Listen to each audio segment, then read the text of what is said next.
Hello all of you.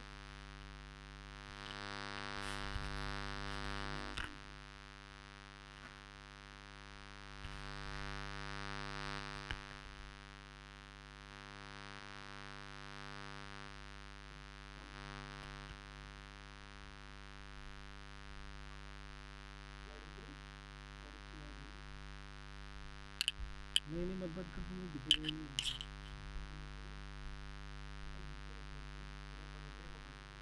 अंदर अंदर सही है जी।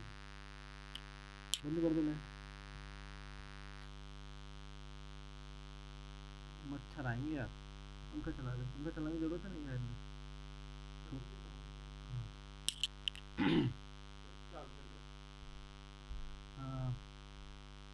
Hello my friends, my name is Aditya Goswami and I am going to start a new video lecture series on communication system. Communication system plays an important role in many competitive exam. और अगर आप एक electronics and communication engineer हैं तो communication एक integral part है electronics and communication engineering का। तो ये भी इसको बेसिकली बहुत इंपॉर्टेंट सब्जेक्ट बनाता है। इसमें दो पार्ट हैं। सबसे पहले हम एनालॉग कम्युनिकेशन पढ़ेंगे, उसके बाद हम डिजिटल कम्युनिकेशन पढ़ेंगे। ठीक है, तो let us start analogue communication.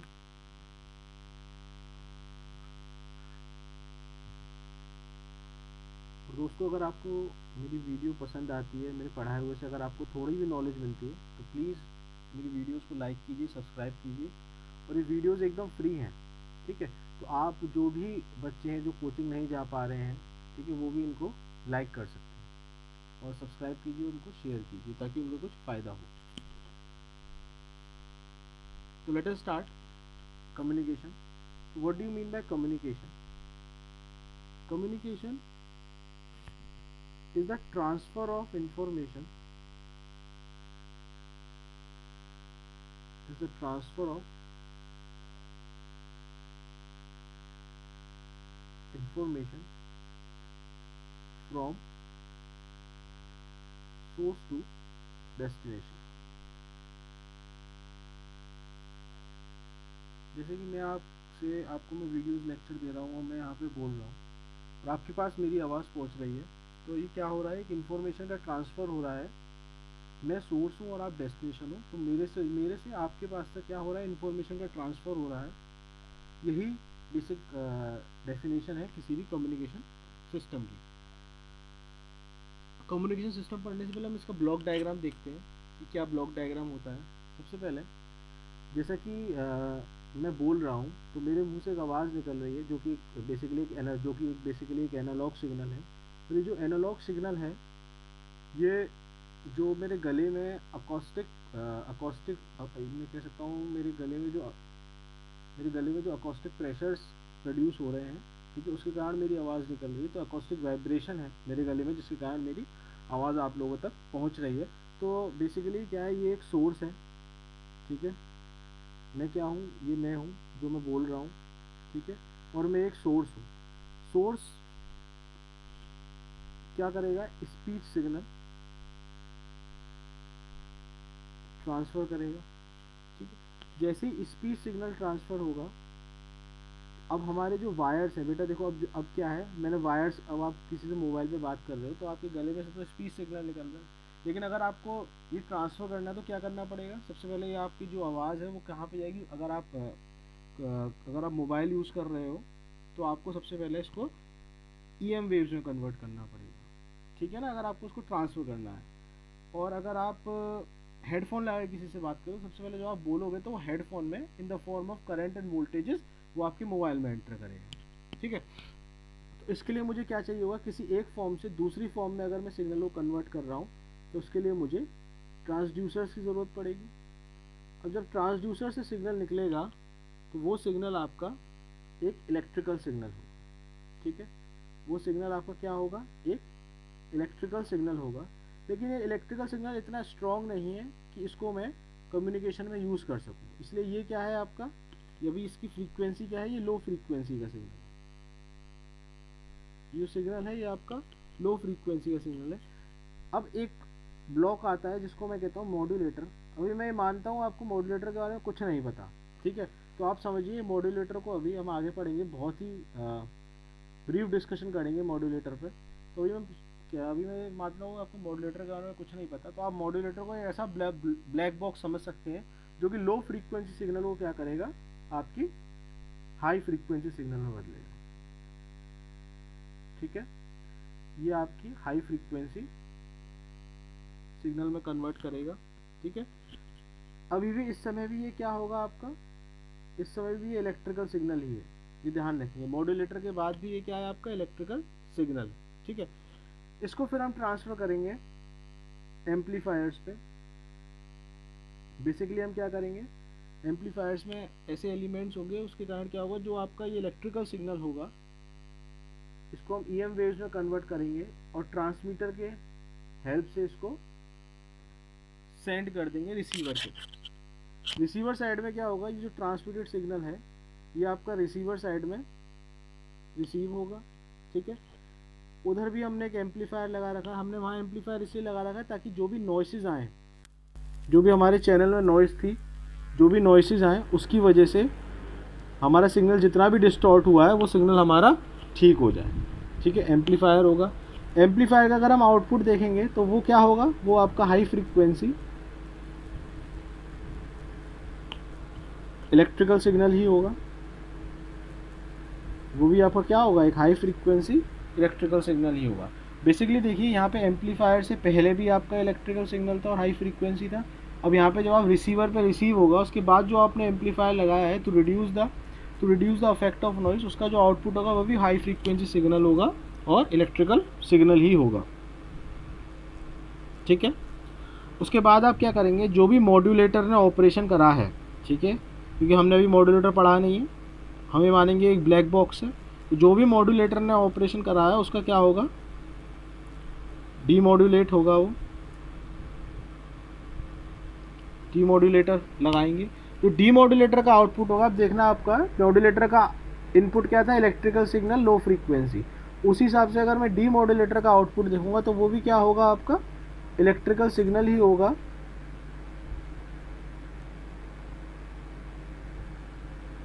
और लो फ्रीक्वेंसी। ठीक है,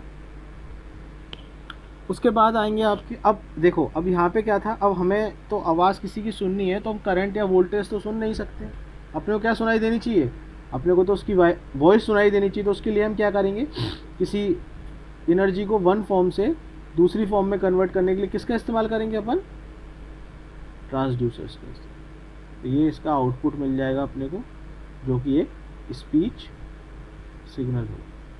ये एक टिपिकल है, मैं कह सकता हूँ जनरल ब्लॉक डायग्राम है किसी भी कम्युनिकेशन सिस्टम का। ठीक है,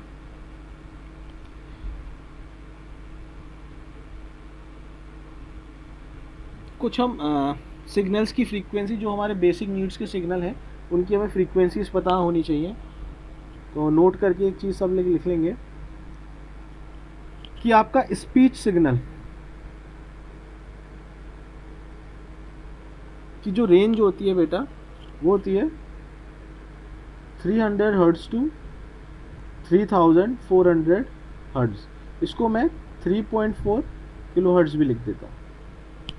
ठीक है, मेरे ऑडियो सिग्नल की जो फ्रीक्वेंसी होती है वो होती है आपकी 20 हर्ट्ज टू 20 किलो हर्ट्ज। एक चीज़ देखने वाली है, आपको कई लोग कंफ्यूज हो जाते हैं कि स्पीच सिग्नल और ऑडियो सिग्नल में क्या अंतर होता है। ठीक है, स्पीच सिग्नल क्या है, जो मैं बोल रहा हूँ वो स्पीच सिग्नल है, और ऑडियो में क्या है, अब जैसे आपको ये आवाज़ सुनाई दी, या आपके पंखे की आवाज़ है, आपके कूलर की आवाज़ है, या आपके टीवी की आवाज़ है, वो क्या है, वो सब आपके ऑडियो सिग्नल्स है।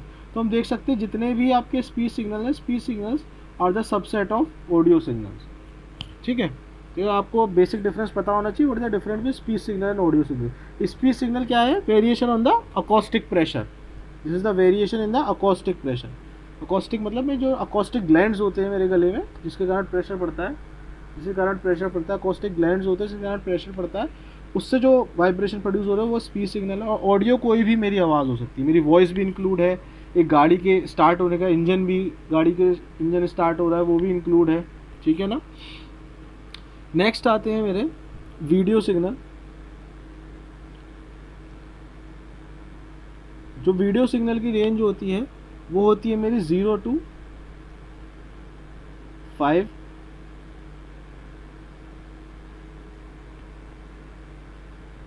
0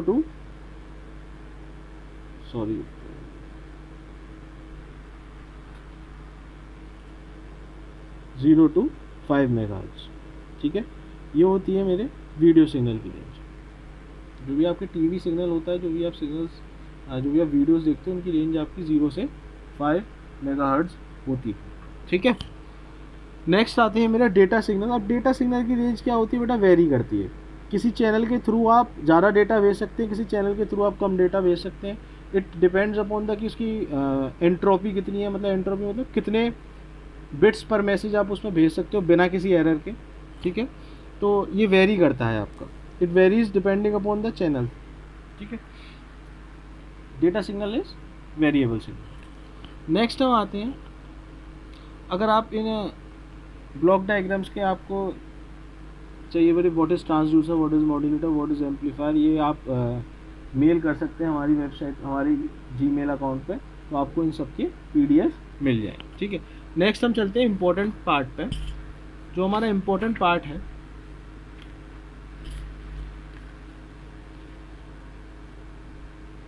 अब हम आते हैं इम्पोर्टेंट पार्ट हमारा कि व्हाट इज़ मॉड्यूलेशन। ठीक है, व्हाट इज़ मॉड्यूलेशन, या मैं ये कह सकता हूँ कि व्हाट इज़ मॉड्यूलेशन पढ़ने से पहले मैं समझ सकता हूँ कि नीड क्या है, कि क्यों मैं मॉड्यूलेशन का यूज़ कर रहा हूँ। What is the need of modulation. ठीक है, what is the need of modulation, need of modulation, need of modulation. ठीक है, हमें प्रैक्टिकली हमें पता चला है कि जो भी ट्रांसमिटिंग एंटीना होता है, जो उसकी हाइट होती है, it generally is equals to lambda upon 4।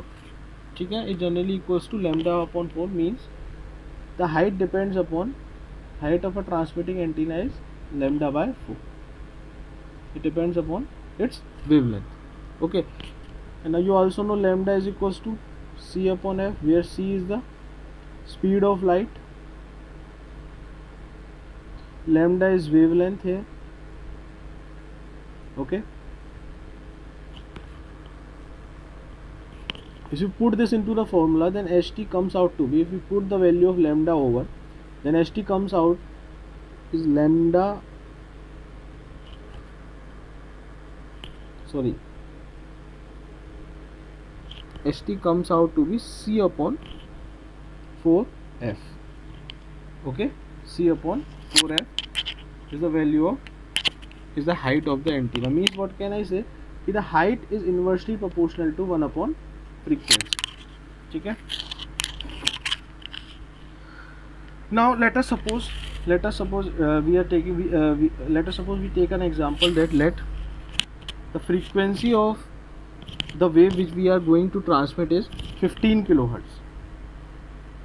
15 kilohertz. Okay, the frequency of a message signal is 15 kilohertz. If you put this into the height, if you put this into the formula and calculate the height comes out to be c, you know that it is 3 into 10 to the power 8 meter per second. Okay, 4 into 15 into 10 to the power 3 hertz. If you solve this, the height of the antenna will become 5 kilometer. If you solve this, then the height of the antenna will become 5 kilometer, which is not possible. Which is not possible, or not possible is nothing in this world. So which is next to impossible. Which is next to impossible. Okay, which is next to impossible. Then what we have to do to because antenna is necessary to transmit a signal. So, and we can't if the message, if the frequency of any message signal is low, the height will comes into terms of kilometer. It is not possible to make such type of antenna. So what we can do, let us modulate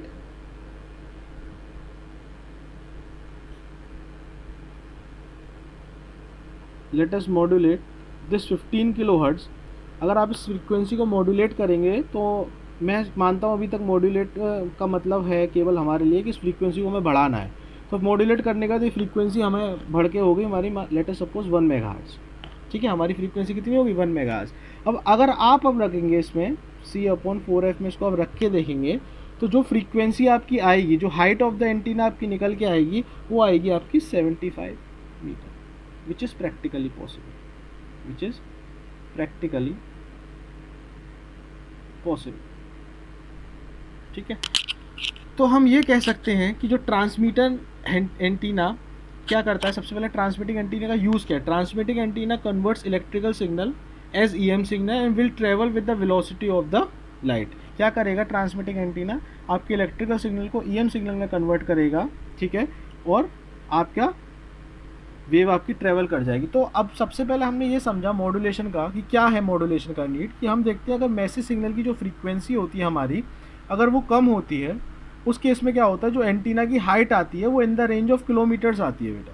ठीक है, in the range of kilometres आती है, तो इतनी height का antenna हमारे लिए बनाने के लिए पॉसिबल नहीं है। तो हम क्या करेंगे, उस 15 किलो हर्ट्ज़ को हम मॉड्यूलेट करके क्या करेंगे 1 मेगाहर्ट्ज़ में कन्वर्ट करेंगे। अब हमारा 1 मेगाहर्ट्ज़ में फिर आप हाइट निकालेंगे इस फॉर्मूले का यूज़ करके, तो वो 75 मीटर्स आ जाएगी, विच इज़ क्वाइट पॉसिबल। ठीक है, ये तो हो गया आपका पहला नीड। ओके,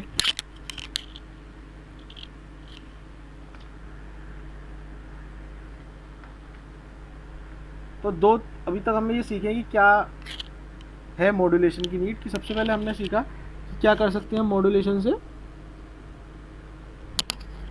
हमें लिख सकते हैं। अब हम मॉड्यूलेशन से हम क्या कर सकते हैं, किसी भी ट्रांसमिटिंग एंटीना की हाइट हम कम कर सकते हैं। तो हम दो डेफिनेशन सिंपल दे सकते हैं मॉड्यूलेशन। सबसे पहले हम ये बता सकते हैं कि modulation is the process to convert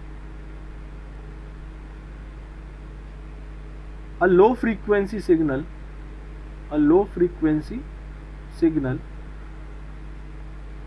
इसी को बेटा हम क्या कहते हैं, बैंड पास सिग्नल भी बोलते हैं। अ लो फ्रीक्वेंसी सिग्नल जिसको हम बैंड पास सिग्नल भी बोलते हैं, टू हाई फ्रीक्वेंसी जिसको मैं पास बैंड भी बोलूँगा, पास बैंड फ्रीक्वेंसी भी बोलते हैं। ठीक है, तो modulation is a process to convert a low frequency signal to high frequency signal. हमने देखा था पीछे कि क्या करा था, 15 किलो हर्ट्ज़ को हमने 1 मेगाहर्ट्ज़ में कन्वर्ट करा था। अब इसका वो क्या हुआ था, इससे हमें फ़ायदा क्या हुआ था, तो हम ये भी लिख सकते हैं कि modulation is the process by which we can reduce the height of the antenna. Okay, मैं ये भी कह सकता हूँ। तो अभी तक हम देख चुके कि मॉड्यूलेशन से क्या मतलब है। तो मैंने आपको बताया कि modulation is the process to convert a low frequency signal to the high frequency signal, and modulation is the process by which we can reduce the height of the antenna. Okay, now we are coming to the exact definition of modulation. We are coming to the exact definition of the modulation. We are coming to the exact definition of the modulation. Let us suppose there is a message signal FM. Let us suppose this is M of t. Okay. Let us suppose one carrier signal. Carrier signal is comes out to be F SM ले लेते हैं इसको, carrier signal को SC ले लेंगे। ये हो जाएगा आपका AC cos of omega ct plus 5। Okay, जैसा कि मैंने आपको बताया था कि हम एक 15 किलो हर्ट्ज़ के सिग्नल को हम मॉड्यूलेट कर देते हैं 1 मेगा हर्ट्ज़ के सिग्नल। वो हम कैसे करते हैं, क्या होता है उसमें, वही हम देखना चाहेंगे। ठीक है ना, तो मॉड्यूलेशन से क्या मतलब है, अगर मैसेज सिग्नल के एम्पलीट्यूड के हिसाब से अगर आपका कैरियर सिग्नल का एम्पलीट्यूड चेंज होता है, मैसेज सिग्नल के एम्पलीट्यूड के हिसाब से अगर आपका कैरियर सिग्नल का एम्पलीट्यूड चेंज होता है, तो उसको हम बोलते हैं बेटा एम्पलीट्यूड मॉड्यूलेशन। उसको हम क्या बोलेंगे, एम्पलीट्यूड मॉड्यूलेशन। ठीक है, अगर मैसेज सिग्नल के एम्पलीट्यूड के हिसाब से अगर आपकी कैरियर सिग्नल का फ्रीक्वेंसी चेंज होती है तो उसको हम बोलेंगे फ्रीक्वेंसी मॉड्यूलेशन। ठीक है। और अगर हम हमारे मैसेज सिग्नल के एम्पलीट्यूड के हिसाब से जो हमारे कैरियर सिग्नल का फेज चेंज होता है तो इसको हम बोलेंगे फेज मॉड्यूलेशन। ठीक है। तो सबसे पहले हम एम्पलीट्यूड मॉड्यूलेशन चालू करते हैं।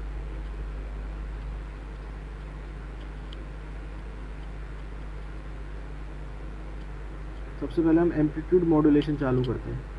एम्पलीट्यूड मॉड्यूलेशन में अगर आप सिंपल जो आपकी बेसिकली जो बच्चे याद करते हैं वो करते हैं S A M is equals to A C 1 plus K A M of T cos of omega C T.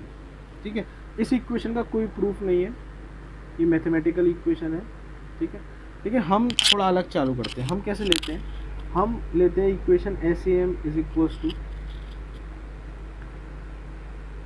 A C cos of omega C T, ये हो गया आपका carrier signal, plus M of T cos of omega C T. Okay, plus M of T cos of omega C T, ये हो गया आपका message signal. अब हम क्या देख रहे हैं, अब हम यहाँ पे ये देखने की कोशिश करेंगे क्या कैरियर्स, क्या मैसेज सिग्नल के एम्पलीट्यूड के हिसाब से कैरियर सिग्नल का एम्पलीट्यूड चेंज हो रहा है कि नहीं हो रहा। ठीक है। ये हम आगे बहुत सारी चीज़ें देखेंगे, इस चीज़ में डाउट नहीं होना। तो इसमें हम आगे चलते हैं। तो S A M is equals to, मैं क्या कर सकता हूँ, इस दोनों में से क्या कर सकता हूँ मैं, cos omega C T common ले सकता हूँ। Cos of omega C T मैंने कॉमन ले लिया, तो ये क्या रह गया मेरा, ये रह गया मेरा A C plus M of T. ठीक है, A C plus M of T. अगर मैं एक इंस्टेंट के लिए, एक बात ध्यान रखिएगा यहाँ पे कि जनरली हम जो एम्पलीट्यूड मॉड्यूलेशन पढ़ते हैं वो पढ़ते हैं अगर मैसेज सिग्नल मेरा साइनसॉइडल सिग्नल होगा। लेकिन जो बेसिक हमें पढ़ना चाहिए वो हमें पढ़ना चाहिए कि मैसेज सिग्नल कुछ भी हो सकता है हमारा, साइनसॉइडल भी हो सकता है हमारा मैसेज सिग्नल, हमारा मैसेज सिग्नल ट्रायंगुलर भी हो सकता है। ठीक है, हमारा मैसेज सिग्नल एक साइनसॉइडल वेव फॉर्म भी हो सकती है, हमारा मैसेज सिग्नल एक स्क्वायर वेव भी हो सकती है, हमारा मैसेज सिग्नल एक ट्रायंगुलर वेव भी हो सकती है। ठीक है। तो जो हम बेसिकली कॉलेजेस में या किताबों में पढ़ते हैं हम इसी के लिए पढ़ते हैं, केवल मैसेज सिग्नल। लेकिन अब हम यहाँ जब पढ़ेंगे गेट एंड ईएसी ट्यूटोरियल्स में जब हम पढ़ेंगे तो हम लोग एक जनरल पढ़ेंगे कि सारे एमटी के लिए ये इक्वेशन वैलिड होनी चाहिए। ठीक है। तो अगर आप इसका ग्राफ खींचना चाहें तो उसका ग्राफ खींचना बहुत आसान है। लेट अस सपोज अभी मैं मान लेता हूँ कि जो मेरा मैसेज सिग्नल है एम ऑफ टी, मैं अभी बस आपको ग्राफ स्केच करना बता रहा हूँ, तो इसलिए मैं ये ले रहा हूँ साइनसॉइडल सिग्नल ले रहा हूँ। उसके बाद जैसे हम करेंगे तो हम जनरल करेंगे। ठीक है। अगर मैं एम ऑफ टी आपसे कहता हूँ तो एम ऑफ टी क्या है आपका, एम ऑफ टी मैं लेट अस सपोज यही मैं सिग्नल मान लेता हूँ, एक साइन सिग्नल है। इसमें क्या हुआ आपका, इसमें आपका ए सी ऐड हो गया तो ये सिग्नल ऐसे चला गया। ओके, ये हो गया आपका ए सी।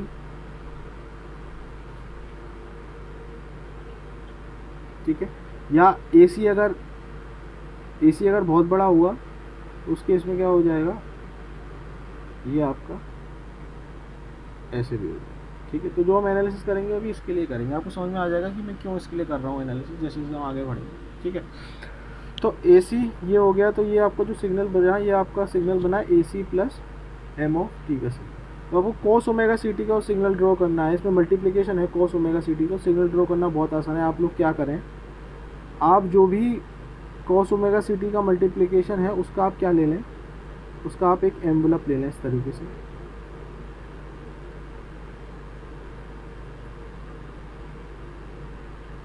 ठीक है। और कॉस ओमेगा सी टी का ग्राफ आप उसके अंदर बना सकते हैं।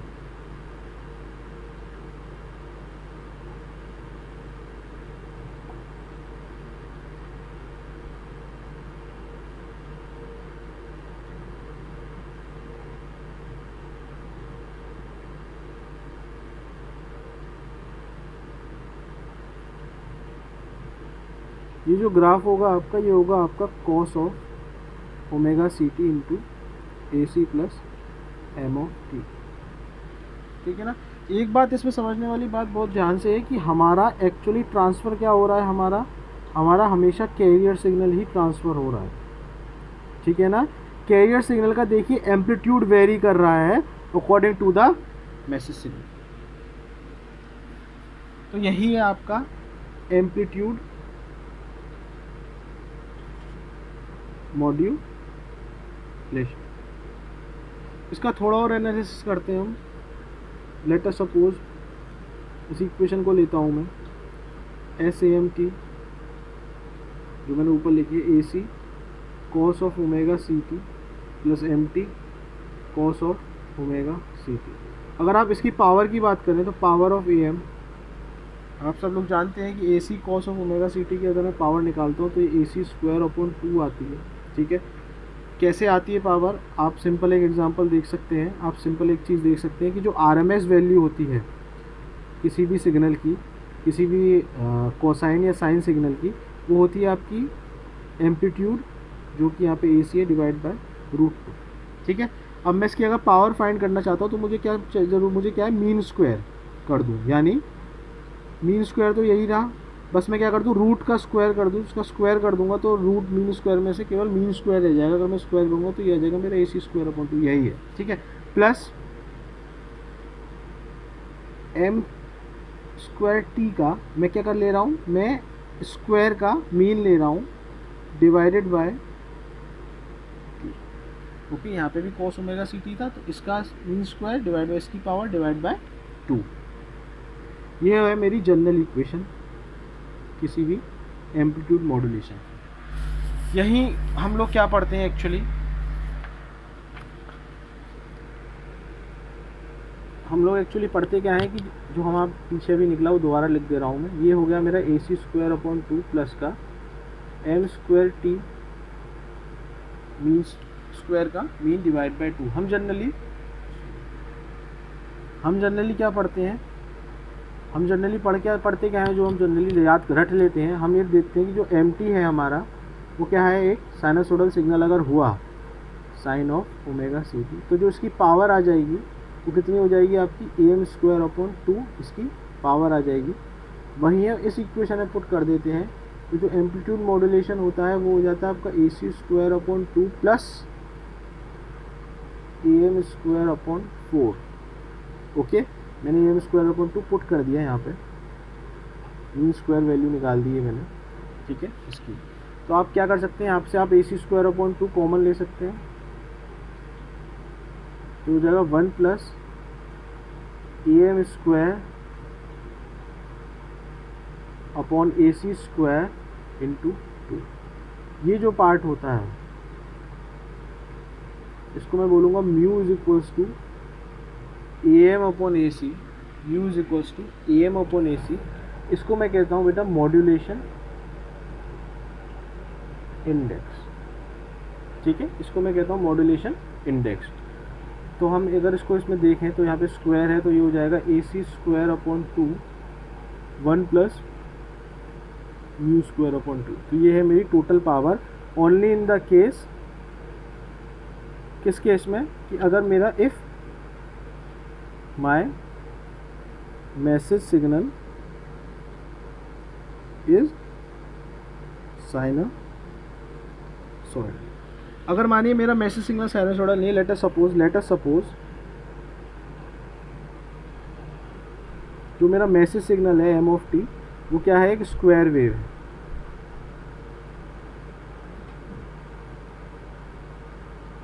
जीरो ए माइनस ए बराबर को ले रहा हूँ। ठीक है, 0 a माइनस ए।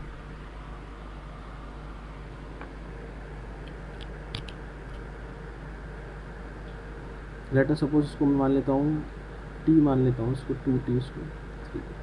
ठीक है, इसकी आपको पावर निकालने का सिंपल है, आप कुछ मत करिए, आप क्या करिए, पावर अगर आपको निकालनी है तो आप एनर्जी निकालिए और डिवाइडेड बाय टाइम कर दीजिए। ठीक है, तो आप एनर्जी, आप सब लोगों को पता है कैसे निकालते हैं। इसकी एनर्जी आ जाएगी इसकी ए स्क्वायर एम्पलीट्यूड का square into duration divided by time. जो उसकी एनर्जी होती है वो हो जाएगी आपकी एम्पलीट्यूड का square into duration, duration T minus zero to T, T से टी कैंसिल हो जाएगा, एक टाइम पीरियड की हमने एनर्जी निकाल देंगे, टी से टी कैंसिल हो जाएगा हमारा। ओके, तो जो इसकी पावर आ जाएगी ये हो जाएगी आपकी ए स्क्वायर। ठीक है, तो अब हम यहाँ पे अब हम इस वाली इक्वेशन में ए स्क्वायर अपॉन 2 रखेंगे, या ना कि हम ए एम स्क्वायर अपॉन 2 रखेंगे। ठीक है, तो आप ऐसे कर सकते हैं। तो आपको ये ध्यान रखना है कि ये वाला फॉर्मूला मोर जनरलाइज्ड है, ये वाला फॉर्मूला मोर जनरलाइज्ड है। आप लोग क्या करें, सबसे पहले आप लोग एक साइनसोइडल सिग्नल का तो याद कर लीजिए, लेकिन अगर आपसे क्वेश्चन पूछ लिया जाता है जनरलाइज की स्क्वायर वेव, तो आप सब लोग सबसे पहले आपको ये पता होना चाहिए कि आप एक स्क्वायर वेव की पावर कैसे निकालेंगे या आप एक ट्रायंगुलर वेव की पावर कैसे निकालेंगे। ठीक है, इसके आगे अपन देखते हैं। ठीक है, देखिए जो मैंने जनरलाइज्ड इक्वेशन लिखी थी, ये लिखी थी मैंने S of A M T is equals to A C cos of omega C T plus M of T cos of omega C T. Okay, ये जो A C cos of omega C T है ये है carrier आपका, और ये है आपका message signal plus carrier signal, और उसका कोई प्रूफ नहीं है इस इक्वेशन से। ठीक है, मैसेज सिग्नल प्लस कैरियर से मल्टीप्लिकेशन है। तो मैं कह सकता हूँ कि ये जो मैसेज सिग्नल है आपका, ये जो पूरा आपका एम्पलीट्यूड सिग्नल है, इसको मैं क्या कह सकता हूँ, इसको मैं दूसरे नाम से भी जानता हूँ, ये किसको कहते हैं, double side band full carrier, double side band full carrier. ठीक है, थोड़ा और एनालिसिस करते हैं, हम देखते हैं P A M is equals to power of A M signal is equals to क्या था हमारा, A C square upon 2 1 plus mu square upon 2। ठीक है, अगर मैं इसका मल्टीप्लाई कर दूँ अंदर तो ये हो जाएगा A C square upon 2 plus A C square mu square upon 2। Okay, यानी ये जो ए सी स्क्वायर अपॉन 2 है ये हो जाएगा मेरा पावर ऑफ कैरियर सिग्नल, ये हो जाएगा मेरा पावर ऑफ डबल साइड। ठीक है, और टोटल क्या हो जाएगा, अगर मैं इस टोटल की बात करूं तो ये टोटल हो जाएगा आपका power of double side band full career.